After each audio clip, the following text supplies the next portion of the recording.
En mode économie d'énergie, certaines applications de ton smartphone ne fonctionneront pas correctement. C'est la métaphore que Manon d'Auvergne, mon invité de ce Scientific Day, utilise pour décrire le REDS, ce syndrome dégradant la santé des sportives et des sportifs et causé par une faible disponibilité énergétique. Kinésithérapeute de formation, Manon est également doctorante en sciences du sport à La Réunion, sur le cycle menstruel et les performances. Parmi ses recherches, elle est devenue experte de cette thématique annexe, mais pas tant, qu'est le REDS. Avec elle, nous répondons à des questions comme quelle est la différence entre faible apport énergétique et faible disponibilité énergétique? Quelle est la différence entre REDS et surentraînement? Ou encore, est-il possible d'être atteint d'un REDS sans avoir tous les symptômes ou les symptômes les plus classiques? Allez, c'est parti pour l'épisode d'aujourd'hui, Running Low, partie 2.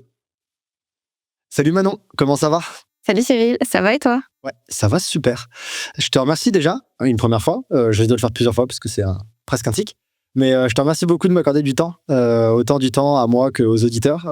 T'es doctorante, tu vas nous le présenter, mais t'es doctorante et normalement, ça veut dire que t'as des journées qui sont bien remplies.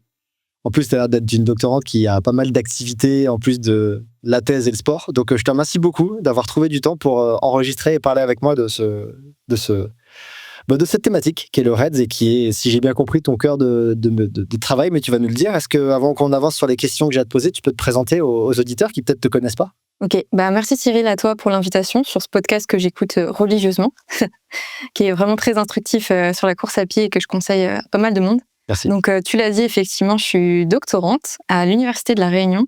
C'est ma deuxième vie professionnelle, puisque la première, du coup, c'est que je suis kinésithérapeute de formation.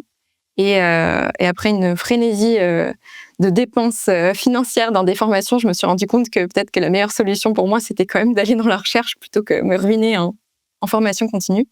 Et mon domaine d'intérêt, c'est la femme sportive. Et c'est un peu ça qui m'a amenée à travailler sur le cycle menstruel. Donc, le sujet de ma thèse, c'est pas le REDS à proprement parler, mais c'est l'impact des différentes phases du cycle menstruel sur la performance sportive. Et en fait, en creusant de plus en plus ce sujet, je me suis rendu compte que ce qui était problématique, c'était pas tant le cycle menstruel, mais l'absence de cycle menstruel méritait un peu plus d'attention presque que les différentes phases du cycle. Et donc, on va dire que c'est un hobby. Ce n'est même pas mon sujet de thèse, mais c'est un hobby scientifique que le REDS qui me passionne vraiment, et surtout en pratique clinique, en tant que kinésithérapeute, on en voit plus qu'on ne le pense. Et donc, je milite et j'essaie de prendre la parole dès que possible pour parler de ce sujet. C'est une description, je trouve, qui est très claire. Et ton papier de 2024, on va revenir dessus un peu plus tard, mais il mettait un peu ça en avant, le fait que, en tant que kiné, un des professionnels qui peut entourer la santé du sportif, en fait, il y a peut-être plein de personnes qui vous passent entre les doigts, parce que je suis pas kiné, qui vous passent entre les mains et vous n'avez pas vu que c'était potentiellement un REDS, alors qu'en fait, ça l'était peut-être, et c'est un peu ça que ton papier soulignait. On en reparlera un petit peu plus tard. Ouais, exactement. T'as bien résumé. La première question que je voulais te poser, pour être sûr déjà de placer un cadre théorique, on va dire, parce qu'il y a toujours des problèmes de définition, et j'ai cru comprendre que dans le REDS, il y en avait peut-être encore moins d'accord sur la définition que dans d'autres thématiques. Selon toi, pour que ce soit clair pour les auditeurs, c'est quoi le REDS? Je t'ajoute juste une phrase dans la description. Donc, je suis aussi la cofondatrice d'un podcast qui s'appelle Femmes et Sport Podcast. Et du coup, mon intérêt sur le REDS, il est aussi né de ma rencontre avec Barbara Vulpinari, qui est nutritionniste du sport. En fait, ça fait quasiment, clairement. Ça fait clairement 3 ans qu'on s'envoie des articles scientifiques là-dessus, qu'on parle là-dessus. Et en fait, on travaille là-dessus depuis un moment. On s'envoie des athlètes aussi. Donc, on va dire que l'expertise scientifique est née de là aussi. Et du coup, comme tu le soulignes, c'est un sujet qui fait débat et qui est devenu un hot topic. Donc, on appelle hot topic dans la littérature les sujets qui prennent une énorme place ou un intérêt croissant alors que le truc existe depuis 10 ans ou 15 ans ou 30 ans. Et donc, en ce moment, c'est un peu, ça devient de plus en plus populaire. Donc, effectivement, tu as raison d'insister sur la sémantique et peut-être la définition. Et j'aimerais aussi insister sur le fait que pratiquer du sport et une activité physique, c'est bon pour la santé en général, et qu'en fait, on fait aussi face à une épidémie de sédentarité sans précédent. Donc, en fait, c'est difficile aussi d'alerter sur les dangers du sport, alors qu'en fait, la majorité de la population aurait besoin d'en faire plus. Donc, en fait, notre propos n'est pas de diaboliser l'exercice physique, bien au contraire. Je pense que tu es d'accord avec moi, Cyril. Mais il faut vraiment se dire que rien n'est bon dans l'excès, et c'est un peu de ça qu'il s'agit quand on parle du REDS. C'est un bon disclaimer pour commencer, puisque alors si les auditeurs vont écouter les 3 épisodes que j'ai fait sur Ultra Trail et Santé, les 2 experts que j'ai reçus, leur propos, c'était Laurent Gergelet et Stéphane de Trello, qui disaient avant tout l'Ultra Trail c'est cool et c'est bon pour la santé. Il y a quand même des cas où il y a peut-être des problèmes, mais de manière générale, faut pas oublier que la sédentarité, c'est bien pire que l'ultra-trail, et comme Guillaume Millet le dit, faut pas chercher le trou de la sécu le fin août à Chamonix. Donc, je suis content que tu ressoulignes ça, effectivement. Je suis d'accord avec ça et j'aime beaucoup. La phrase de Guillaume est on point. Il n'est pas non plus en octobre à la Diagonale des Fous. Mais il y a des choses qui sont en train de se passer dans l'ultra-trail et c'est tout l'intérêt sûrement de cet épisode qu'il faut qu'on le souligne. Du coup, si tu veux, je te balance la définition stricto sensu du consensus 2023. Donc, il faut savoir que c'est un syndrome qui est né en 2014 et qui a connu 2 mises à jour, donc en 2018 et en 2023. Et la définition, c'est que c'est un syndrome d'altération du fonctionnement physiologique et ou psychologique qui va être ressenti par les athlètes, qu'ils soient féminins ou masculins, et qui est causé par une exposition à une faible disponibilité énergétique problématique. Et le terme problématique, c'est un peu autour de ça que tout se joue. Et en fait, qu'est-ce que ça va faire ? Ça va provoquer une diminution notamment du métabolisme énergétique, de la fonction de reproduction, de la santé musculo-squelettique, de l'immunité, de la synthèse du glycogène ou encore de la santé cardiovasculaire ou intestinale. Donc en fait, ça a l'air de toucher tous les systèmes. Et en fait, s'il fallait reformuler, parce que je trouve qu'elle est quand même pas spécialement accessible dans ces termes-là, moi j'aime bien dire qu'à long terme, quand les apports énergétiques ils sont inadaptés par rapport à la pratique sportive notamment, eh bien en fait ça va altérer le fonctionnement des différentes fonctions corporelles avec une priorisation de l'énergie disponible en fonction du contexte. Et si tu veux encore plus simple, on imagine que notre corps c'est un smartphone et parfois si tu le mets en mode économie d'énergie, si tu tombes en mode faible batterie, ben en fait, tu vas peut-être plus pouvoir utiliser toutes les applications, parce que les smartphones, c'est des téléphones intelligents, et ils vont se dire, bon, bah, peut-être que c'est plus le moment de jouer à Candy Crush ou à faire des selfies ou des stories sur Instagram, et peut-être que là, il va falloir laisser de la batterie pour appeler les secours si jamais il y a un problème, par exemple. Bah, pour votre corps, c'est la même chose quand vous êtes en situation de faible batterie, et la batterie, ce serait l'énergie disponible dans votre organisme, eh bien, il va commencer à prioriser des fonctions, et notamment, une de celles qui va sauter en premier, c'est la fonction de reproduction, en particulier chez la femme, chez l'homme aussi d'ailleurs. Et donc, l'idée, ça va être de prioriser d'autres fonctions qui vont être la locomotion ou typiquement faire battre votre cœur ou faire respirer, donc la fonction respiratoire. Je suis content, que tu aies souligné un point, celle que ça touche déjà tous les sportifs et sportives. J'ai pas parlé d'élite. Non, c'est ça. Et puis j'ai beaucoup insisté sur le fait que c'était masculin et féminin dans l'épisode partie 1, dans la partie 1 et dans mon article, pas du tout dans un but de dire les hommes aussi c'est important, faut nous écouter.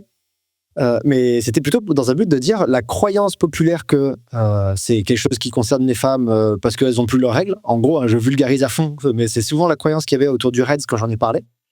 Et ben en fait, elle n'est pas juste cette croyance. C'est juste que chez les femmes, ça se manifeste d'une façon, mais en fait, on en reparlera après, mais ça touche quand même pas mal de monde différent. Et il y a un autre point que tu as souligné que je trouve important, c'est au final ce que tu dis là sur la balance énergétique. Les papiers parlent de faible disponibilité énergétique, etc. Mais en fait, c'est ce que tu dis, il n'y a pas assez d'énergie par rapport aux dépenses. La balance est déséquilibrée, c'est entre guillemets, c'est tout.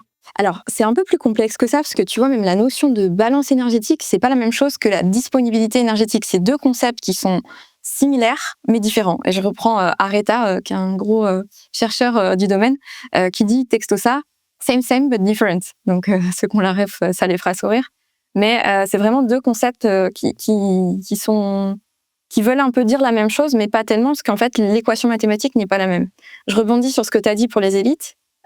Souvent, c'est un peu, y a un manque de légitimité de la part des sportifs qui vivent ça, parce qu'en fait, ils vont souvent dire, ouais, mais je suis pas très forte, ou alors, justement, je suis pas professionnelle, je suis pas dans les SAS élites, etc.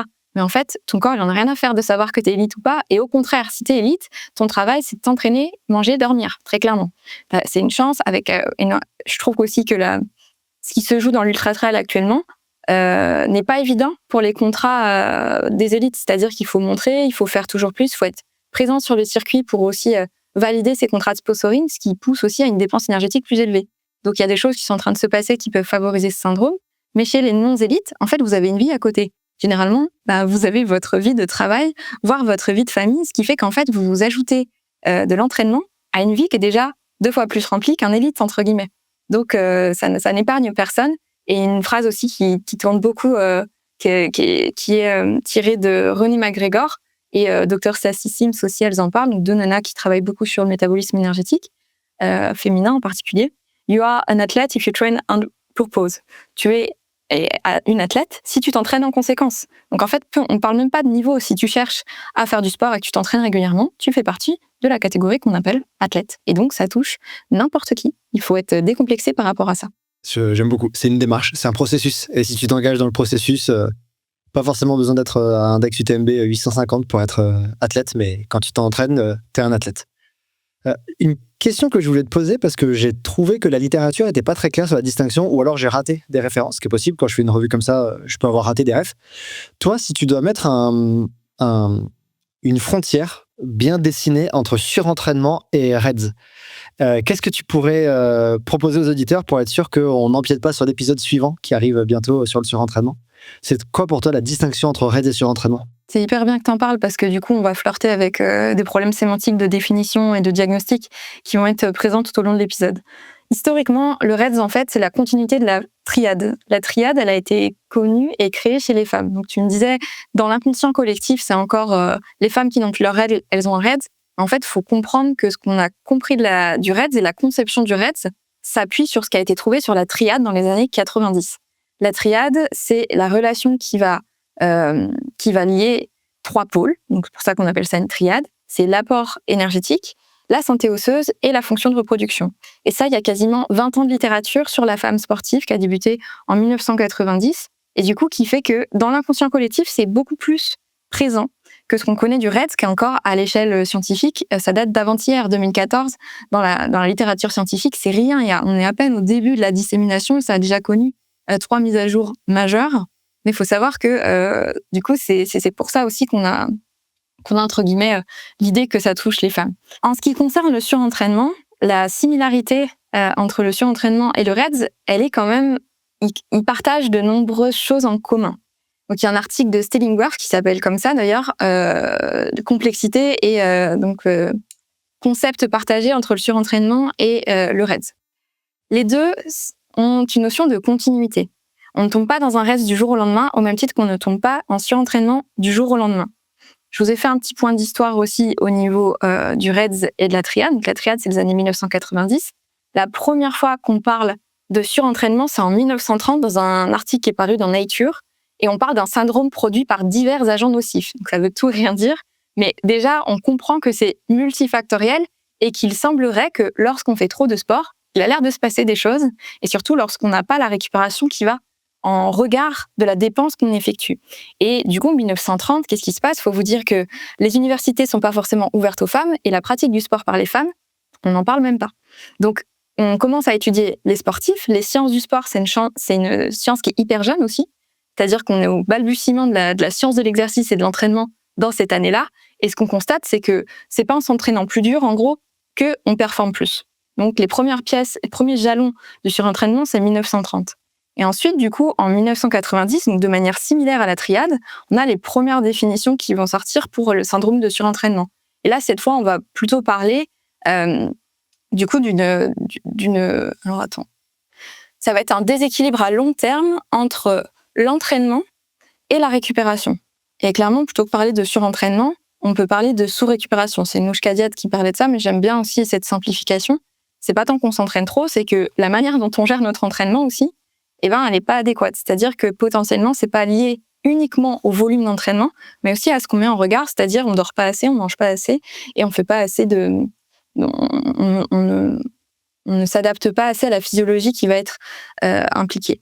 Donc en fait, on parle en anglais de OTS, Overtraining Syndrome, et en fait, ça va être l'extrême du spectre. Et avant ça, on va avoir 2 autres types qui vont être le non-4 et le 4. Donc le functional overreaching et le non-functional overreaching. Et donc en fait, le functional overreaching, c'est ce qu'on attend d'un entraînement. Là où le surmenage non fonctionnel, malheureusement, c'est là où on va commencer à glisser dans quelque chose où les hormones ne s'adaptent pas. Stricto sensu, on ne peut pas parler d'un surentraînement s'il y a un déficit énergétique. Et ce que pointe du doigt l'article de Stellingwerff, c'est qu'en fait, la notion d'apport énergétique est très mal référencée dans la littérature sur le surentraînement. Donc en fait, il y a plein de surentraînements qui sont diagnostiqués à tort, donc entre 90 et maintenant, comme surentraînement, Parce qu'en fait, on ne regarde pas du tout les apports alimentaires, ni comment c'est amené, ni en qualité, ni en quantité, ni en timing. Et donc, pour lui, et c'est le statement, pardon, il faut pas que je fasse trop d'anglicisme. C'est la conclusion qui est un petit peu portée par le consensus, c'est qu'effectivement, il y a des similarités, mais que s'il y a une notion de déficit énergétique, on ne devrait pas parler de surentraînement. Toujours est-il que les hommes préfèrent être diagnostiqués d'un surentraînement que d'un REDS, parce que justement, il y a encore cette connotation un peu féminine du REDS. Et du coup, c'est plus facile de dire à un mec « Eh oh, t'as un surentraînement, calme-toi », que de lui dire « Ça va comment au niveau santé de reproduction ?» Mais c'est en train de changer et voilà. Du coup, si tu imagines un diagramme de veines, donc tu sais, les deux ronds qui vont se superposer, en fait, il y a quand même pas mal de similitudes, notamment en ce qui concerne les baisses de performance, la baisse de l'immunité, les troubles de la santé intestinale, la santé mentale, qui est vraiment un point clé dans les deux syndromes. C'est super clair comme distinction. Je l'avais pas assez bien compris dans l'article de Stellingwerff que j'ai pourtant vulgarisé, mais j'avais pas assez bien saisi justement cette distinction et je suis très content que tu aies réappuyé dessus. Tu m'ouvres directement la porte à une question que je voulais te poser juste après. Tu as dit que les femmes on croyait que les femmes étaient plus atteintes que les REDS, mais en fait les hommes le sont aussi. Moi, il y a deux questions que je me pose là-dessus. La première, c'est est-ce qu'à même déficit énergétique, on va dire, si tant est que ce soit possible de dire ça, mais imaginons un même déficit énergétique, est-ce qu'il y a quelque chose qui fait que les femmes sont plus sensibles, qui vont faire que, pas plus sensibles, mais plus à risque, il y a plus de chances qu'elles développent des symptômes, alors que, imaginons, il y a un déficit de 15%, on s'en moque du chiffre, imaginons 15%. Est-ce qu'à 15%, il y a plus de chances que les femmes développent des problèmes de santé? Ou est-ce que, en fait, ça, c'est vraiment juste une croyance? On pense que le REDS est plus féminin, mais non, il y a exactement les mêmes risques chez les deux sexes et il n'y a aucune différence. C'est là où, du coup, tu vois, ça va peut-être être important qu'on parle de balance. Parce que, du coup, on parle de déficit énergétique lorsque la balance énergétique est négative. C'est-à-dire que les apports que l'on apporte, moins la dépense, le résultat de ce calcul mathématique, ça donne un chiffre qui peut être égal. Donc là, on est à l'équilibre énergétique, qui peut être supérieur. Donc là, on a du coup un résultat positif et c'est là où potentiellement on pourrait prendre du poids. Et négatif, c'est là où potentiellement on pourrait perdre du poids. Donc quand on parle de déficit énergétique, c'est à ça qu'on fait référence. Si c'était aussi simple que ça, il n'y aurait pas d'épidémie d'obésité dans le monde. Donc en fait, il y a des choses beaucoup plus complexes que la simple déficit énergétique qui se joue dans ce syndrome. C'est-à-dire qu'il y a des adaptations métaboliques, ton corps, le corps est fascinant et le but, c'est de survivre. Donc quand on est en situation d'une faible disponibilité énergétique, qui du coup est un concept un petit peu différent, comme je te disais, si on imagine la disponibilité énergétique, ça va être la résultante entre l'énergie totale moins l'énergie dépensée pour l'exercice. Et cette énergie restante, en fait, ça va être un chiffre. Et si ce chiffre, il ne permet pas de faire tourner la machinerie organique de tous les organes, on parle de faible disponibilité énergétique. Donc, il faut imaginer une batterie, en fait, là où la balance énergétique, on va être plus, égal ou moins. Là, on va plutôt imaginer une batterie pleine. On a suffisamment d'énergie disponible après avoir fait notre exercice dans la journée pour faire tourner tous les systèmes du corps. Et donc là, tout va bien. Soit on a une résultante qui est un peu moyenne, c'est-à-dire, bon, c'est pas ouf, mais il y a ce qu'il faut pour faire tourner le gros. Mais si ça se prolonge dans le temps, peut-être qu'il va falloir faire quelque chose. Ou alors, on est vraiment en faible disponibilité énergétique. Et là, pour le coup, en fait, il n'y a pas assez d'énergie restante pour faire battre ton cœur, faire respirer tes poumons et typiquement faire ta fonction de reproduction, donc donner la vie chez les femmes, donc avoir un cycle menstruel. Et donc ton corps, comme je te disais, il va prioriser, il va shifter des fonctions organiques qui vont lui prendre trop d'énergie. Le but, c'est de ralentir le métabolisme basal pour faire tourner ce qui est vital. Et la fonction de reproduction, dans ce cas-là, c'est tout sauf vital. Donc en fait, il y a une théorie très évolutionniste de ce syndrome qui va être, il y a un mode un peu de survie, fight or flight, donc avec une suractivation du syndrome du système sympathique, qui fait qu'en fait, vous allez pouvoir encore courir, ce qui est paradoxal si on n'a pas assez d'énergie. Mais à l'échelle de votre cerveau, vous êtes encore dans la savane poursuivi par des mammouths ou en train de chasser un guépard. Donc typiquement, il va vous donner l'opportunité de ne pas être mangé ou d'aller chercher de la nourriture, plutôt que de donner la vie à un individu, donc typiquement garder une fonction de reproduction viable, que ce soit pour les hommes ou pour les femmes. Donc, je sais pas si c'est un peu plus clair, du coup, cette notion de cette distinction entre le déficit énergétique et la disponibilité énergétique. Oui, c'est super clair. Et du coup, comment tu l'appliques aux hommes et aux femmes? Est-ce que parce que les femmes Je réponds à la suite de ta question, bien du sûr. coup. C'est de ça, du coup, je me suis dit, en fait, ça veut dire que là, ce que tu sous-entends, c'est que les femmes ayant un système reproducteur peut-être plus gourmand en énergie, une application, si je reprends... Plus élaboré, je dirais. Oui, c'est exactement ce que je voulais dire, excuse-moi. Mais en gros, ça que tu voulais dire, tu as une application dans l'iPhone, les hommes et les femmes, on a quasiment la même, mais celle des femmes est plus élaborée, donc elle demande plus d'énergie, donc en fait, les femmes ont besoin de plus de disponibilité que les mecs. C'est exactement ça. Et en fait, du coup, ouais, c'est exactement ça, et je suis contente que, du coup, ce soit limpide pour toi. En fait, du coup, on estime, et c'est toute la difficulté, c'est que c'est difficile à mesurer une disponibilité énergétique, et en dessous de quel seuil ça devient problématique. Et c'est un peu ce qui est reproché un peu aux REDS, c'est que finalement, c'est très difficilement mesurable, parce que ça dépend de la masse maigre. En particulier, les muscles sont très énergivores en énergie, et du coup, en fait, finalement, ça peut varier day to day, les besoins. Donc, il y a un cut-off qui circule et qui est écrit dans le consensus, donc je vais te le donner. Pour les femmes, c'est effectivement en dessous de 45 kilocalories par masse maigre par jour que les problèmes semblent commencer et qu'on a des modifications hormonales si on est en dessous de ce seuil d'énergie disponible. Chez les hommes, on parle de 30 kilocalories par masse maigre par jour. Ce qui veut dire qu'en fait, les femmes sont plus sensibles à un déficit énergétique ou à une faible disponibilité énergétique que les hommes. Il faudra un déficit énergétique de plus grande ampleur pour provoquer des problèmes hormonaux chez l'homme. Je pense que c'est plus clair comme ça.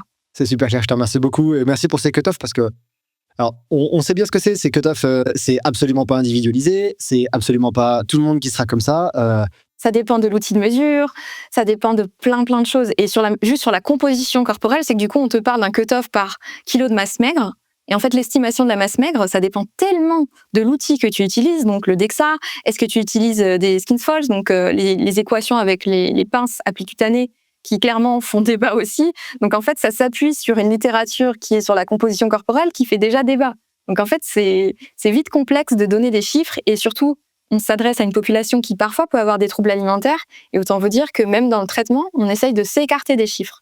Parce que justement, le constat, c'est OK, les hormones vont pas bien, je ne sais pas ce que tu manges, on n'a pas encore évalué ça, mais là, le constat qui m'indique quand la personne consulte et qu'elle n'a plus ses règles depuis 1 ou 2 ans, moi, le constat, c'est qu'il y a quelque chose qui se passe et qui ne devrait pas se passer. C'est que là, ton corps, il est en train de s'adapter à quelque chose qui est en train de se passer. On a 2 leviers, soit la dépense énergétique est trop grande, soit les apports sont pas assez importants par rapport à ce que tu fais. C'est toujours ces 2 leviers qu'il faut considérer, en fait. Mais n'empêche, je trouve que les cut-offs, ça aide des fois, pour compléter ma réponse, pour donner un peu les deux penchants, on va dire, de ce qu'on peut dire. Je trouve que ça aide des fois, parce que ça veut dire que si demain, là, quelqu'un nous écoute, un homme ou une femme nous écoute, et la femme, elle se dit, bah, je devrais être à 45, je me rends compte que je suis à 30. Ah bah, peut-être qu'il faut se poser des questions. Et donc, OK, il faut individualiser. Si ça se trouve, la personne sera juste très loin de la moyenne, mais en fait, elle va très bien et il n'y a pas de souci. Mais ça peut au moins s'amener à se poser des questions par rapport à une norme. Et du coup, j'aime bien des fois ces cut-offs pour dire, en théorie, à la louche, ça ressemblerait à ça. Et est-ce qu'il faut que je me pose des questions? Je vais plus loin dans le questionnement. Ou quelqu'un qui va se dire, je suis à 45 ou 50. Bon, en plus, j'ai pas de problème, donc tout va bien. Donc, des fois, j'aime bien quand même ces cut-offs. Il y a une question que je vais te poser. La question que je vais te poser, c'est selon toi, là, c'est quoi la cause principale du REDS? Si tu dois en donner une de manière très vulgarisée, pour que les gens se posent un peu des questions, c'est quoi la cause principale d'un REDS qui va se développer? C'est clairement le fait que les apports ne soient pas suffisants. Okay. Donc c'est-à-dire que la plupart du temps, moi je dirais que c'est alimentaire, mais ça englobe plein de choses. Que du coup, il n'y a pas que des troubles du comportement alimentaire, mais ça va être une grande catégorie qu'on va retrouver là-dedans. Et ça dépend du sport. Mais je vais te dire, en général, s'il fallait juste retenir quelque chose, c'est que l'apport alimentaire, c'est pas évident en fait quand on se lance dans une discipline comme le trail et qu'on part sur de l'ultra-trail. Il y a beaucoup de personnes qui n'ont pas conscience de ce qu'il faudrait amener pour que le corps fonctionne bien et pour combler la dépense énergétique. Et donc, dans 90% des cas, tout le monde me dit « mais je mange bien ». Je dis « moi, tant que j'ai pas évalué, je ne sais pas ce que vous mangez et j'ai jamais dit que vous mangez mal ». Mais le constat, les hormones vont pas bien, il semble qu'il se passe quelque chose. Donc, tu as 2 leviers, comme je te dis. Moi, ce que je vois le plus souvent en pratique clinique, c'est qu'il y a une méconnaissance de ce qui devrait être apporté au cours de l'exercice, mais aussi au quotidien, y compris les jours où on ne s'entraîne pas. Et donc, en fait, c'est cette méconnaissance, la plupart du temps, donc qui fait que c'est involontaire, qui bascule les gens dans ce syndrome. Il y a quand même des situations où c'est volontaire, et je mets ça avec des guillemets parce que c'est un peu péjoratif, mais quand on se trouve dans une situation où il y a des troubles du comportement alimentaire, on fait face à une difficulté supplémentaire au niveau de la santé mentale. C'est-à-dire que ça reste une maladie. Les personnes qui souffrent notamment d'anorexie restrictive, en fait, ils n'ont pas la main sur cette envie de manger. C'est très complexe. Et du coup, là, le traitement n'est pas du tout le même. C'est-à-dire qu'il y a d'autres choses qui vont se jouer que juste mange plus. Et ce qui est pareil, quelqu'un qui souffre d'un trouble du comportement alimentaire, c'est pas juste lui dire mange plus ou mange moins en fonction de ce qu'elle a comme trouble. C'est beaucoup plus complexe que ça. Et dans le traitement, ça implique d'autres connaissances aussi. Donc c'est pour ça que la prise en charge du REDS, elle devrait être pluriprofessionnelle, parce que clairement, moi en tant que kiné, je suis pas habilitée à gérer des personnes qui souffrent d'anorexie mentale. C'est une prise en charge qui doit être pluridisciplinaire avec un psychiatre, un psychologue et un nutritionniste pour faire le point ensemble. Donc c'est toute la difficulté de ce syndrome en fait. C'est un peu comme dire à un dépressif, ne le sois pas. Souris. Pleure pas. Non, ça marche pas, ça marche pas. Donc c'est plus complexe que ça. Mais en tout cas, ta réponse souligne qu'il est quand même possible d'avoir des apports inappropriés, et j'insiste là-dessus, alors que sans présence de pathologie du comportement alimentaire et en ayant l'impression de manger de belles portions en fait. C'est pas lié à une patho mentale d'anorexie par exemple. Et tu parles de grosses portions. Et en fait, là aussi, tu vois, il y a des choses qui se jouent. C'est que grosse portion, c'est quoi? Si c'est une salade où en fait, dedans, t'as des carottes râpées, des tomates cerises et un petit peu de parmesan, parce que quand même, voilà, faut acheter des choses. Et on déconne pas, il y a 10 grammes de poulet là-dedans. Bon, c'est bien, mais en fait, c'est pas suffisant pour mettre. C'est pas de l'essence de qualité par rapport à ce que vous êtes en train de faire. Donc en fait, c'est pas qu'une question de manger bien, c'est aussi, mais qu'est-ce qu'il y a dans ton assiette? Et je pense qu'on y reviendra ensuite ensemble. J'allais sauter sur la question, on va y revenir du coup immédiatement. Je suis très tranché sur une question. Et donc, je place directement le contexte pour les auditeurs, comme ça ils le savent. Il y a peut-être des personnes dans le milieu scientifique qui sont moins tranchées que moi, j'ai pas de souci avec ça. Mais j'ai déjà vulgarisé des choses sur les entraînements à jeun et tout ce qu'on appelle les choses où le glycogène est bas et on va s'entraîner sur des réserves amoindries. J'ai déjà vulgarisé des choses sur ce qu'on appelle le régime cétogène, les faibles apports en glucides, etc. Et en ayant déjà... Et là, je viens de vulgariser quelque chose sur le REDS. Et quand j'ai lu tout ça, je suis arrivé avec ces 3 épisodes, je suis arrivé à une conclusion, moi, qui est très tranchée, où je me suis dit, il faut arrêter les déficits énergétiques, en fait, quels qu'ils soient. Tous les papiers sur le REDS, tu me diras si je me trompe, hein, mais tous les papiers sur le REDS, ils parlent pas de manque d'apport en protéines, hein, et quasiment tous, ils parlent de manque d'apport en glucides, le carburant. Quand on voit ce qu'il y a sur les entraînements à jeun, les cétogènes, et ça parle au-delà des performances, ça parle de problèmes de blessures, etc. Donc moi, je suis arrivé dans ma partie 1 à dire arrêtez tous les déficits. Arrêtez d'aller courir à jeun, arrêtez le slip low, le traîneau, les trucs comme ça. Mangez, même quand vous courez 1 heure, apportez des glucides. Mangez bien. Est-ce que toi, qui as une connaissance de cette littérature également, tu es arrivé à une conclusion moins tranchée que moi, moins bourrin, on va dire, que moi? Ou est-ce que globalement, tu me rejoins un peu là-dessus? Je voudrais bien t'entendre là-dessus. Et si t'es pas d'accord avec moi, t'es vraiment très très libre d'apporter de la modération à mes propos. D'expérience, c'est souvent ce sujet-là qui pêche. Donc je te rejoins là-dessus, mais je vais être plus nuancée parce que c'est jamais tout noir ou tout blanc dans la vie. Et qu'en fait, ça se joue majoritairement à mais qu'est-ce qui t'a poussé à changer ton contenu dans l'assiette?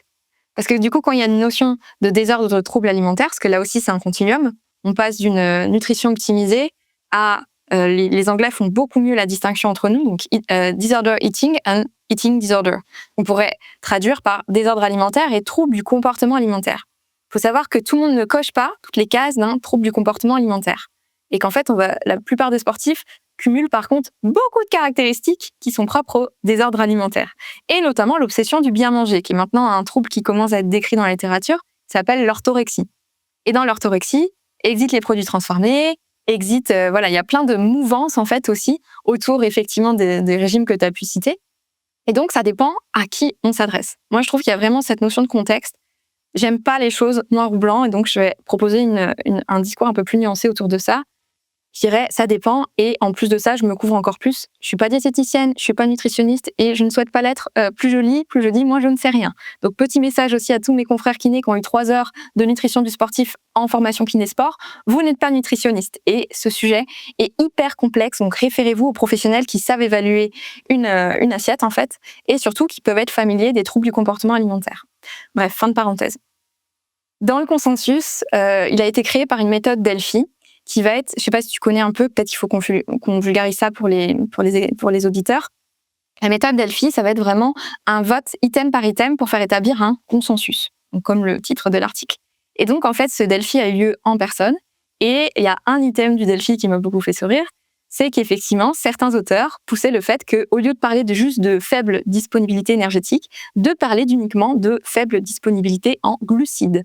Vous le trouvez dans la littérature sous les acronymes LSHO, le LSHO, Low Carbohydrate Availability. Là où quand on parle de faible disponibilité énergétique, on va souvent voir l'acronyme LEA, Low Energy Availability. Pour certains auteurs, c'est la même chose et en fait, on parle juste d'une faible disponibilité en glucides. Cet item n'a pas obtenu consensus. Et donc, moi, je me range à l'avis des experts, parce que quand même, il y en a quelques-uns, et autant dire qu'ils ont quelques années d'antériorité par rapport à moi sur le sujet.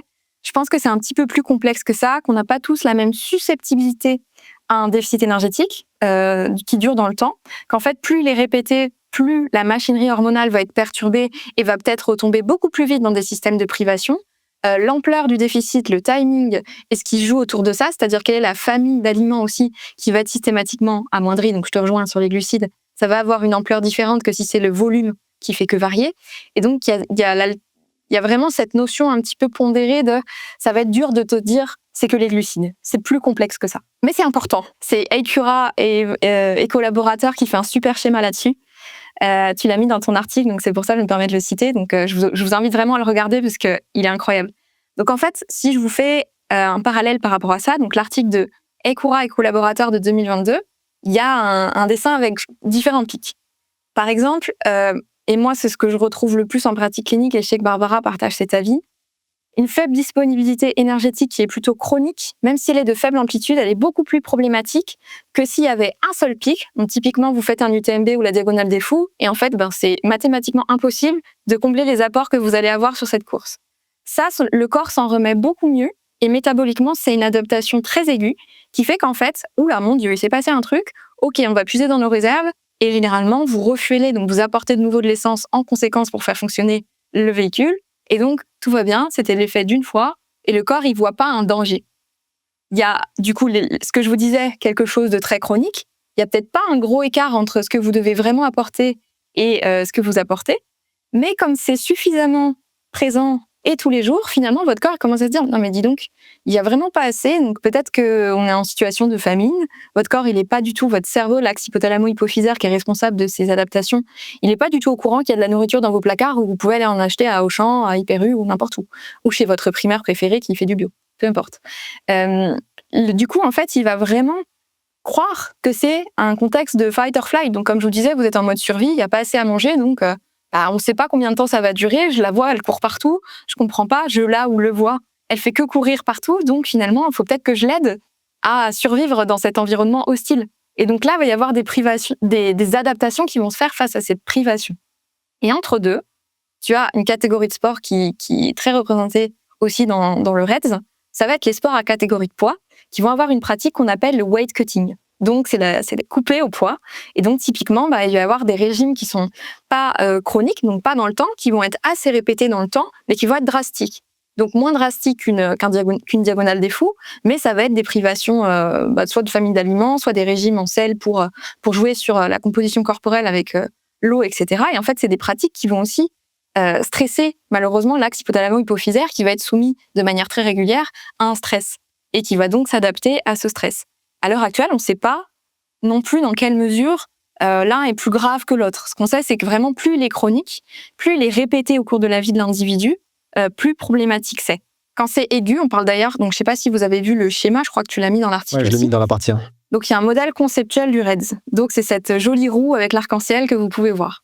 Au milieu, vous avez ce qu'on appelle la LEA, donc Low Energy Availability, donc notre faible disponibilité énergétique.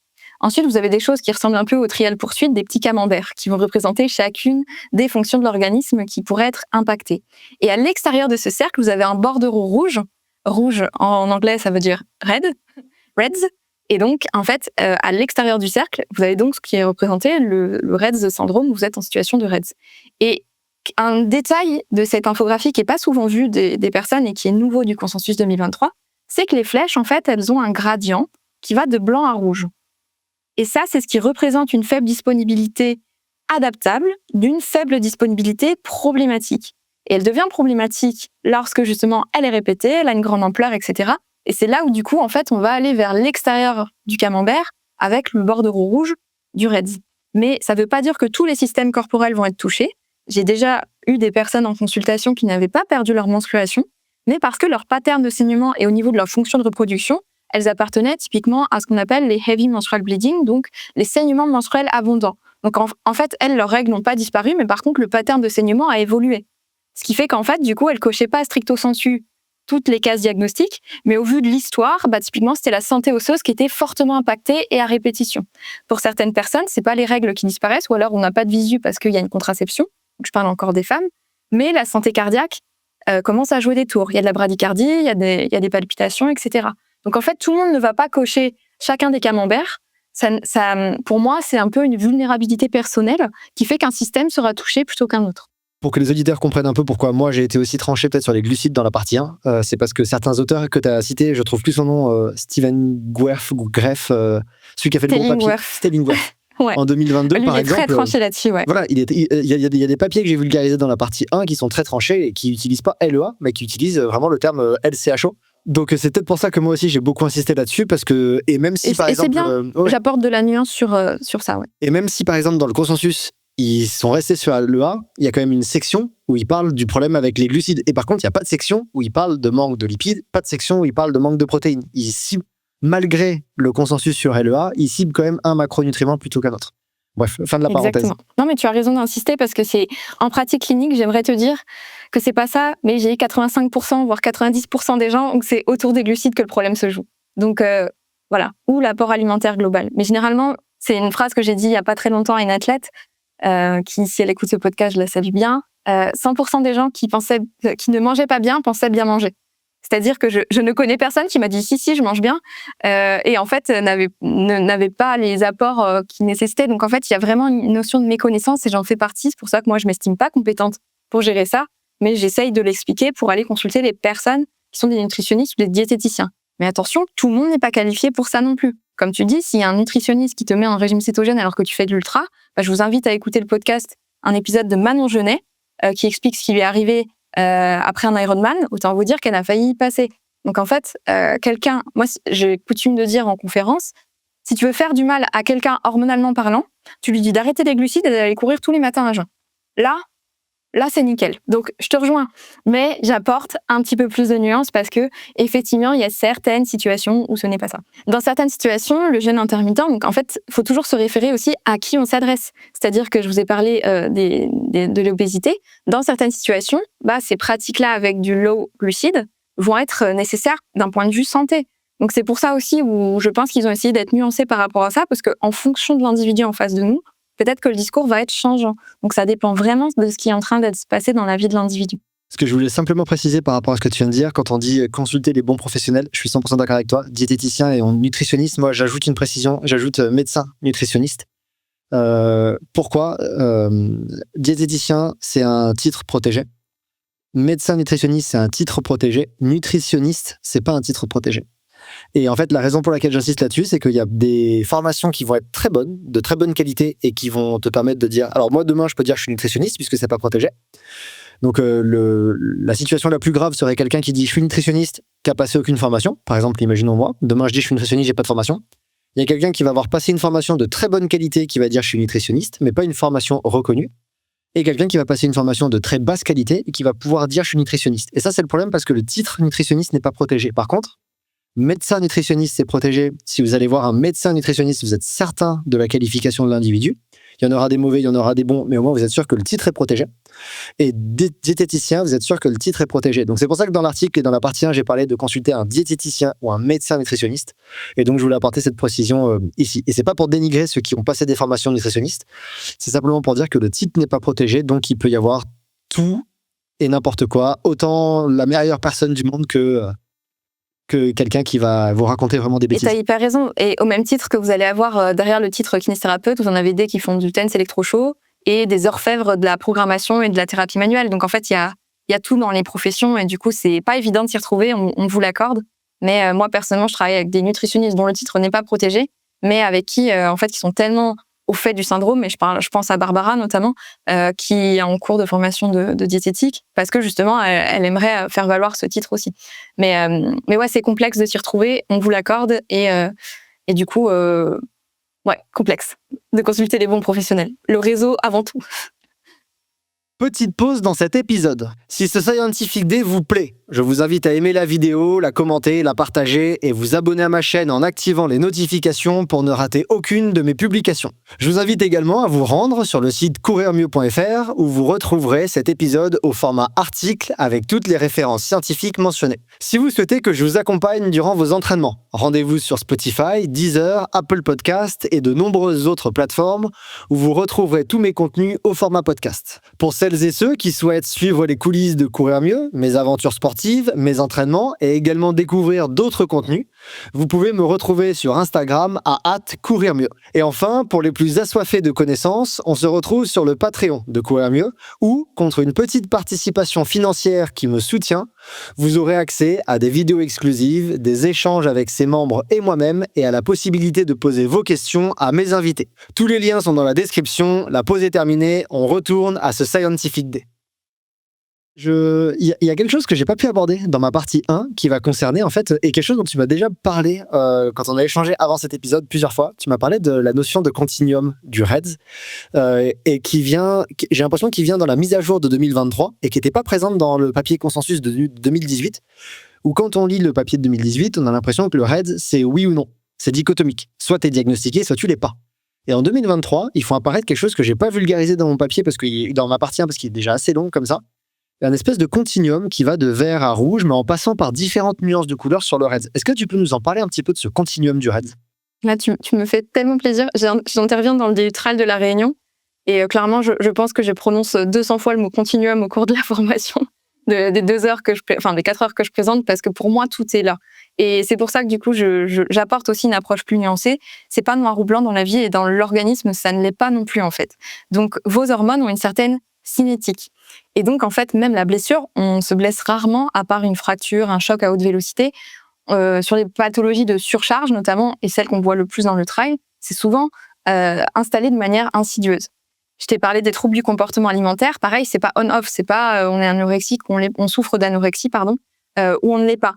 C'est vraiment un continuum entre une nutrition optimisée et une nutrition qui va être plus ou moins altérée avec justement des troubles d'ordre psychiatrique quand on parle des troubles du comportement alimentaire diagnostiqués dans le DSM-5. Et pour le REDS, du coup, c'est un petit peu la même chose. Et pour le surentraînement, c'est la même chose. Donc, dans le REDS, effectivement, en 2023, c'est encore plus clair qu'avant. Il y a un outil qui s'appelle le REDS 4.2 qui sert au diagnostic, qu'on y reviendra, et qui utilise du coup pour un retour au jeu ou un diagnostic une notion de feu tricolore. Donc normalement c'est vert, orange, rouge, vert, jaune, rouge. C'était ce qui était proposé dans la première version de cet outil et dans le consensus de 2014, il me semble, où en fait on passait de l'un à l'autre. Mais clairement c'était très dur de ranger les individus dans une cage parce que en vert tu pouvais tout continuer, en rouge tu t'arrêtais et en fait tout le monde finissait beaucoup dans le jaune. Et dans le jaune, t'es un peu entre deux et tu sais pas trop quoi faire, ni pourquoi la personne elle est dans le jaune et pas dans le rouge, et comment on fait pour qu'elle aille pas dans le rouge, et comment on fait pour qu'elle aille dans le vert. Donc, cette nouvelle colorisation, donc ils ont ajouté jaune, orange, rouge, permet d'avoir une notion un peu plus de continuum. Vos hormones, on passe pas dans un REDS rouge, de niveau rouge, de sévérité grave, du jour au lendemain. Comme je vous le disais, c'est une installation progressive et chronique, généralement d'une faible disponibilité énergétique. Le truc, c'est que si ça s'est installé longtemps, pendant une très grande partie, il va y avoir une certaine adaptation et un temps aussi pour revenir à un état dit normal. Et donc, en fait, cette notion de continuité, quand vous la comprenez, elle est beaucoup plus... elle permet de comprendre pourquoi vous en êtes là et pourquoi, effectivement, ça ne revient pas du jour au lendemain à la normale. Parce que votre corps est ultra intelligent et il essaie de s'adapter à l'environnement. Et donc, il y a une certaine cinétique dans les hormones que l'on ne voit pas forcément, par exemple, dans la contraction musculaire où c'est on-off. Le délai, donc le rate force development, c'est de l'ordre de 0 à 200 millisecondes pour qu'un muscle se contracte. C'est rien du tout. Les hormones, il y a une cinétique qui est beaucoup plus grande, à la fois dans ce qui va être mis en place pour faire face à une faible disponibilité énergétique, mais aussi pour dire, OK, le danger est écarté, je n'ai pas l'impression que c'est la famine, je vais revenir à une situation, on va dire, optimisée. Donc ouais, je pense que la clé de tout ça réside vraiment là-dedans, parce que pour la santé osseuse, c'est la même chose. Il y a une continuité entre une fracture de fatigue, où il va y avoir un trait de fracture visible à l'IRM, et un œdème osseux qui va être justement un remaniement osseux à l'œuvre avant une fracture de fatigue. Et du coup, dans le diagnostic, ils insistent aussi, les œdèmes osseux font partie des bone stress injuries, donc qui participent au diagnostic du REDS. Et du coup, il ne faut pas attendre d'avoir une fracture. Déjà, quand on a un remaniement osseux, c'est un indice qu'il y a quelque chose qui est en train de se passer au niveau hormonal. Donc, je ne sais pas si c'est clair pour toi, mais en fait, pour moi, il n'y a pas de on-off dans l'organisme en général. C'est vraiment l'organisme est vraiment intelligent au point de toujours s'adapter jour après jour, jusqu'à un moment de maladaptation très profonde qui va être le diagnostic d'un REDS, ou le diagnostic, par exemple, d'une ostéoporose qui va être l'altération la plus importante de la densité minérale osseuse. Et du coup, l'idée derrière ça, c'est qu'en fait, on peut être atteint, entre guillemets, d'un REDS sans forcément cocher toutes les cases et avoir les symptômes les plus graves du REDS. Exactement. Mais le diagnostic est un vrai challenge. Et franchement, c'est les reproches qu'on leur fait. Et pour être en pratique clinique, je crois que déjà, je suis kinésithérapeute, je ne suis pas habilitée à prononcer un diagnostic médical. Donc moi, je me protège aussi là-dessus. Je fais partie de la démarche diagnostique en tant que kiné, c'est-à-dire que je suis capable de recueillir des indices qui me font penser que la personne elle est dans un état hormonal altéré. Mais toutefois, je suis pas en mesure de faire tous les diagnostics différentiels de ce syndrome, parce que c'est toute la difficulté du syndrome de surentraînement ou du syndrome du REDS, c'est que c'est des diagnostics différentiels, donc il faut écarter toutes les autres causes qui pourraient causer, par exemple, une aménorrhée. Et j'aime bien cette phrase choc parce que je pense que ça fait réagir tout le monde. Ce qui peut causer une aménorrhée, c'est une altération de l'axe hypothalamo-hypophysaire. Et qu'est-ce qui pourrait faire une altération de l'axe hypothalamo-hypophysaire, donc c'est le cerveau, c'est typiquement une tumeur. Donc vous n'avez pas envie de passer à côté d'une tumeur. Donc ne voyez pas la vie en rouge non plus. C'est une démarche médicale, même si le terme est un peu plus populaire, et c'est très bien parce qu'on va aider de plus en plus d'individus. C'est hyper important de très vite s'accompagner d'une équipe médicale pour vous aider à diagnostiquer ce que vous vivez. On va arriver à la fin de cet enregistrement, doucement, en tout cas pour la partie tout public. Mais donc j'ai plein de questions que j'ai pas réussi à aborder avec toi, mais c'est pas grave. J'aimerais quand même t'en poser. Je parle trop. Non, c'est parfait. Tes réponses sont très complètes, donc je te remercie pour ça. Il y a quand même 2 questions que j'aimerais aborder avec toi avant qu'on conclue, et on gardera les autres pour la partie abonnés. Tu as récemment publié un papier en 2024 sur le REDS que je n'ai pas mis dans ma partie 1 parce que j'ai juste pas trouvé la place pour lui. Je suis vraiment désolé. Je voudrais quand même te laisser l'opportunité d'en parler, de parler de ce papier que tu viens de publier. Je le précise dans BMJ, qui est quand même une des revues de très haute qualité. Donc déjà, félicitations pour cette publi. Est-ce que tu peux un peu parler aux auditeurs et nous raconter ce que tu défends, ce que vous défendez dans ce papier, avec entre autres Moonjoy, qui est Margot Moonjoy, qui est pas sur le REDS, qui est peut-être l'auteur de référence, en tout cas dans quasiment tous les papiers que j'ai vulgarisés dans la partie 1, je l'ai vu. Exactement. Ouais, Margot Moonjoy, moi, c'est mon rôle modèle, je peux pas vous dire mieux. Quand je l'ai rencontrée, j'étais toute chose. Effectivement, en fait, on s'est rencontrés au congrès de l'IOC, donc en Colombie l'an dernier. Et du coup, c'est un congrès qui est plutôt à destination des médecins. Et en fait, quand on s'est rencontrés, c'est vrai que je lui disais en tant que kiné, on envoie un paquet en fait, parce que avant d'aller, elles atterrissent en kinésithérapie, il ou elle, en fait, on a des personnes qui ont des fractures de fatigue et on fait partie des premiers intervenants sur la remise en charge progressive de l'os pour que la personne puisse reprendre son activité. Sauf qu'en fait, si les hormones sont altérées, tu vas présupposer que ton os il va réagir correctement aux stimuli mécaniques que tu lui appliques. Sauf qu'en fait, si tu n'as pas conscience que les hormones et l'environnement hormonal est altéré parce que la personne souffre d'un REDS, c'est comme pisser dans un violon, soyons un peu vulgaires. Donc en fait, pour moi, c'était hyper important de marquer le point en disant les kinésithérapeutes, je trouve que c'est pas facile de trouver notre place dans ce syndrome parce qu'en fait, on voit un paquet de monde en consultation qui peuvent souffrir de ça, avec des blessures musculo-squelettiques fréquentes, donc des douleurs musculaires, des surcharges, des pathologies de surcharge qui soient tendineuses ou musculaires, ou alors des troubles osseux. Et elle m'a dit, t'as champ libre, si tu veux écrire un truc, je te soutiens, on fait ça ensemble. Et je suis complètement d'accord avec toi, ça doit être pluriprofessionnel. La difficulté, c'est que ça fait pas partie, et ça ne fait même pas partie des cours qui sont donnés aux médecins à l'heure actuelle, donc c'est compliqué le diagnostic parce que pour le moment, ça ne fait pas partie du cursus médical, ils ont beaucoup de choses à apprendre, mais typiquement, en médecine du sport, ça doit faire partie, je pense, du cursus médical maintenant. Et en kinésithérapie, ça ne fait pas non plus partie du cursus initial. Donc l'idée de ce papier, c'était de dire, en fait, on en voit plus que ce qu'on pense, et malheureusement, ça va être des conditions similaires. Une personne, et je donne l'exemple, je mets un testimonial, donc je dédie cet article à une patiente qui m'a vraiment poussée à travailler sur cet article. c'est un de mes collègues qui est spécialisé dans les cervicales qui finit par me référer cette patiente en me disant je comprends pas, elle a mal au cervical, mais là ça ne répond absolument pas à tous les traitements que je mène, quoi. Donc je manque quelque chose, je sais plus, est-ce que tu peux la réévaluer avec moi? Et du coup on refait une réévaluation et en fait je pose une question, je lui demande désolée, peut-être que ça vous paraît un peu biscornu, mais ça fait est-ce que vous avez un cycle menstruel régulier? Puis là elle me dit non, ça fait 10 ans que j'ai plus mes règles. Ok. Vous savez pourquoi? Oui, je sais pourquoi. Donc, c'est une patiente qui souffrait d'anorexie en particulier. Et en fait, c'est là où je me suis dit, mince, quoi. Parce que mon collègue, je sais que c'est une pointure sur son domaine. Et en fait, faut que moi, j'avertisse il est nécessaire parce que je veux pas me porter une cape de super-héros, c'est pas la question, c'est pas un délire d'ego. Mais, je crois que kiné, il faut qu'on soit conscient que ça doit faire partie de nos diagnostics différentiels quand les personnes souffrent de douleurs rachidien, de douleurs osseuses.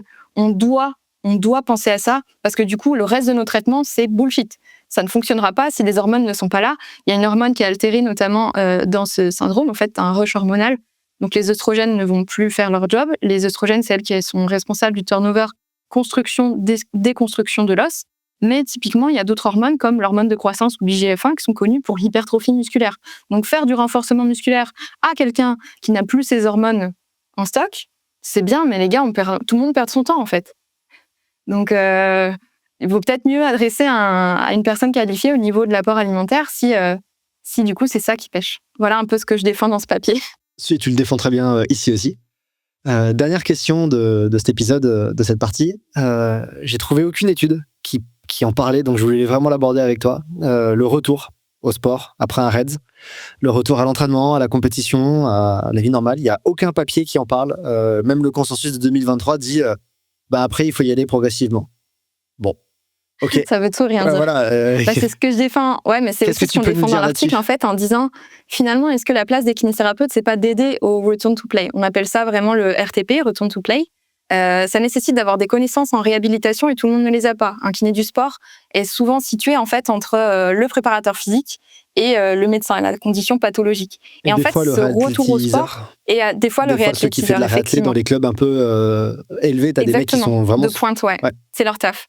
Et nous, le kiné, on va souvent être dans une étape, dans un espèce de continuum, une fois encore, entre le full return to play, donc la personne a toutes les capacités pour aller faire une compétition ou un match avec les compétences physiologiques pour faire face à ça, et la personne souffre métaboliquement, elle n'est pas capable de faire face. Et du coup, les étapes, effectivement, ne sont pas très claires, et je suis d'accord avec toi, peut-être que ce sera un nouveau papier, peut-être que je vais me chauffer à faire un truc, mais il y a pas une recette miracle. Mais on en revient au diagnostic. C'est pas du tout la même chose quand la personne, elle ne souffre pas de troubles alimentaires. Quand il y a des troubles alimentaires, la santé mentale est fortement impliquée et quelque chose qu'on n'a pas abordé dans l'exercice, quelque chose que nous n'avons pas abordé dans cet épisode, c'est l'addiction à l'exercice, la dépendance à l'exercice, qui est très importante, et la prévalence de la dépendance à l'exercice dans le syndrome du REDS, elle est impressionnante. C'est vraiment très bien corrélé. Donc, ça dépend vraiment de l'individu en face de nous. Donc, la stratégie va dépendre de la cause. Il y a des individus pour qui ça va être une nécessité de baisser le volume. Mais vous vous rendrez compte que c'est pas si évident pour certains individus de diminuer l'entraînement parce que ça leur fait face à différentes choses. La peur de prendre du poids, la peur de perdre des performances ou typiquement socialement, c'est important pour eux. Je ne survis pas, je ne peux pas ne pas faire. Oui, mais là, ta santé est en danger. Oui, mais je ne peux pas ne pas m'entraîner. Là, déjà, ça questionne sur quel est le rapport que la personne entretient avec sa pratique physique. Et dans ce syndrome, vous remarquerez dans le modèle, la seule double flèche qui existe, c'est entre la santé mentale et la faible disponibilité énergétique. Et dans les deux cas, s'il n'y a pas des troubles du comportement alimentaire, généralement, il y a un rapport problématique à l'exercice qui est associé. Et le côté du pourquoi je cours n'est pas si clair. Et la personne est des fois dans une frénésie, une compulsion de l'exercice. Et là encore, c'est pas le kiné ni le nutritionniste qui va aider. Là, pour le coup, c'est peut-être un travail avec un préparateur mental, un psychologue du sport, voire un psychiatre dans des conditions très extrêmes. Mais il faut savoir que l'addiction au sport existe et que pour le coup, dans ce syndrome, ça représente beaucoup de personnes et généralement, les hommes sont davantage touchés, en tout cas d'expérience. Et dans la littérature, ça commence à ressortir aussi. Est-ce que tu sais, en moyenne, est-ce qu'on a des datas en moyenne, combien de temps après un diagnostic des personnes sont revenues quand on a rééquilibré un peu la dépense énergétique, ou pour l'instant, c'est super flou ça? Je pense que c'est flou et en fait, le modèle que tu disais en continuum, il aide à ça, c'est à classer les gens en feu, avec vert, jaune, orange, rouge. Un rouge, c'est arrêt de la compétition. Orange, retour à la compétition et à l'entraînement sous condition. Et jaune, pas de modification, mais monitoring. Et en fait, c'est le monitoring qui va aller dans un sens ou l'autre. D'ailleurs, je crois que Orange, ils disent retour à l'entraînement, mais pas à la compétition. Et Oui, tout à fait. je crois, dans mes souvenirs, c'est ça. Et ça marque quand même une certaine nuance. Ça marque une certaine nuance. Ça marque une certaine nuance, tout à fait. Manon, je te remercie énormément pour tout ton temps et ton expertise. Je vais encore te prendre un petit peu de temps pour les abonnés, parce que, par exemple, j'aimerais t'entendre sur la relation entre régime alimentaire et REDS, parce que des fois, on veut perdre du poids et c'est pas forcément grave. J'aimerais t'entendre sur le papier de You Can Droop 2024. Est-ce que lui, il n'est pas venu mettre un coup de pied dans la fourmilière? Mais je te propose qu'on garde ça pour les auditeurs abonnés et qu'on se quitte ici pour toi et moi pour la partie tout public. Avant ça, est-ce que les auditeurs peuvent te suivre quelque part ou savoir un petit peu ce que tu fais scientifiquement ou vulgarisation sur différents réseaux? Ouais, avec plaisir. Du coup, je suis présente sur Instagram. Vous tapez mon nom, mon prénom, donc manon.dauvergne. Je partage autour de ma thèse et j'essaye de partager sur l'athlète féminine. Donc vous m'entendrez parler de périnée aussi, qui est un de mes dadas, un de mes hobbies aussi, qui n'est pas tout à fait mon sujet de recherche, mais qui est un de mes hobbies scientifiques, on va dire. Sur LinkedIn, j'aimerais produire un peu plus de contenu scientifique, donc soit de la vulgarisation d'articles, mais généralement, c'est là où je vais publier les updates, donc les articles que j'ai réussi à publier, donc comme celui du BJSM, par exemple. Donc pareil, manon.dauvergne. Et surtout, si ces sujets-là vous intéressent, en particulier sur l'athlète féminine, on a un podcast avec Barbara Vulpinari qui s'appelle Femmes et Sport Podcast, où en fait, on va parler de différentes choses, notamment, tu vois, on n'a pas parlé de l'athlète allaitante, mais une athlète allaitante, elle est plus à risque, notamment dans REDS, que l'athlète normale. Donc, on va aborder des sujets comme la grossesse, le postpartum, le périnée, la poitrine, tout ce qui se joue au niveau de l'image corporelle, les troubles du comportement alimentaire. Et on interviewe des experts ou des athlètes et on revient avec elles sur qu'est-ce qui se passe. On essaye d'apporter des infos scientifiques, puis surtout, on essaye de faire ça dans la bienveillance. Je pense juste qu'on manque beaucoup d'informations sur la femme sportive et on essaye modestement d'y contribuer avec Barbara. Voilà, Femmes et Sport Podcast.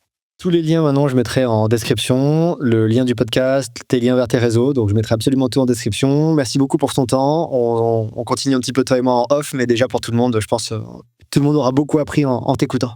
Merci de votre écoute et merci d'être resté jusque-là. Voilà, c'est tout pour cet épisode. J'espère qu'il vous a aidé, éclairé, guidé vers des réponses, inspiré ou simplement diverti. Il a été rendu possible grâce au soutien de mon partenaire nutrition Fort Endurance, qui propose une large gamme d'excellents produits de nutrition sportive, comme des gels énergétiques, des boissons sportives et des bars. Personnellement, je vous recommande le Endurance Energy Unit Gel, saveur citron, et le Energy Unit Drink, saveur pastèque, qui en plus d'être bons, ont une composition cohérente avec la littérature scientifique. Si vous souhaitez utiliser les mêmes produits que moi pour vos entraînements et vos courses, ou d'autres, je vous invite à vous rendre sur fortendurance.fr. Le lien est dans la description. Quant à moi, je vous dis à très bientôt pour un nouvel épisode, et n'oubliez pas que selon Edwards Deming, sans donner à l'appui, nous ne sommes qu'une personne de plus avec une opinion.